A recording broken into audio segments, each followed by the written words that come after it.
ডুমডুমা এফআইউৰ আৱাসগৃহ বেদখল ৰাজচক্ৰ বিষয়াৰ কাৰ্যালয়ত বিজেপি ৩টা মণ্ডল কমিটিৰ উত্তাল প্ৰতিবাদ।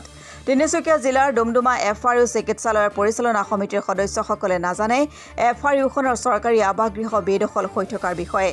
চৰকাৰী চিকিৎসালয়খনৰ সংৰক্ষিত আৱাসগৃহ বেদখলমুক্ত কৰিবলৈ ডুমডুমা বিধানসভা সমষ্টিৰ অন্তৰ্গত বিজেপিৰ গাভৰুভেটি ৰংজান মণ্ডল, ডুমডুমা সদৰ মণ্ডল আৰু ৰূপাই চাইডিং মণ্ডলৰ নেতা নেত্ৰী সদস্যসকলে আজি ডুমডুমা ৰাজচক্ৰ কাৰ্যালয়ত ধৰ্ণা কাৰ্যসূচী ৰূপায়ণ কৰে।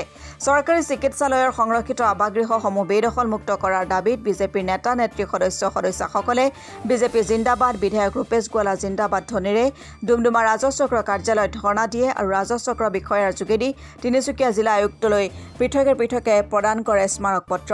ইয়াৰ বিপৰীতে বিজেপিৰ নেতা নেত্ৰী সদস্যসকলে কংগ্ৰেছ দলৰ ডুমডুমাৰ প্ৰাক্তন বিধায়ক দুৰ্গা ভূমিজৰ ভাতৃ জগত ভূমিজে ডুমডুমা এফআইউ চিকিৎসালয়ৰ সংৰক্ষিত আৱাসগৃহ বেদখল কৰি ৰাখিছে বুলিও তুলাধুনা দিয়ে।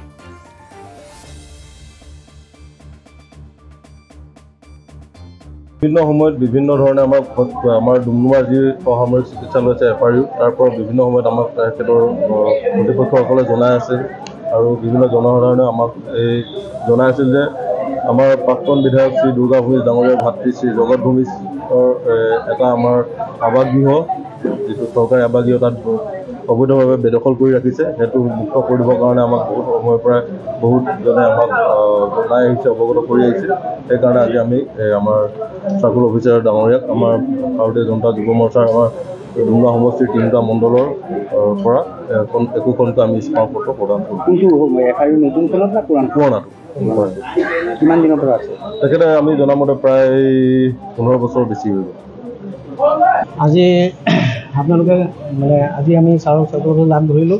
প্ৰায় 12 বছৰ ধৰি যিটো বিগত বছৰ কংগ্ৰেছ চৰকাৰ থকা সময়ত দুৰ্গা ভূমিজৰ যিটো প্ৰায় জ্যেষ্ঠ তেওঁৰ ভাই তেখেতে অবৈধ কৰি চৰকাৰী যি আৱাসগৃহ অবৈধ কৰি আছে, এইটো কাৰণে বেদখল কৰি দিব লাগে, যাতে আগন্তু আৰু চিভিলটো যাতে কিবা যদি কাম আগলৈও আহিব চৰকাৰী কামত তাত আৰু সুবিধা ল'ব। চৰকাৰৰ বেদখল মাটি চৰকাৰৰ মাটি হয়, চৰকাৰে ধৰি সুবিধা দিব ৰাইজৰ কাৰণে। সেইটো কাৰণে আমি আজি আমাৰ চাৰ্কুলাৰ অফিচাৰক লগ ধৰিলোঁ। এই বিষয়ে আমি আজি স্মাৰক পত্ৰ দিলোঁ।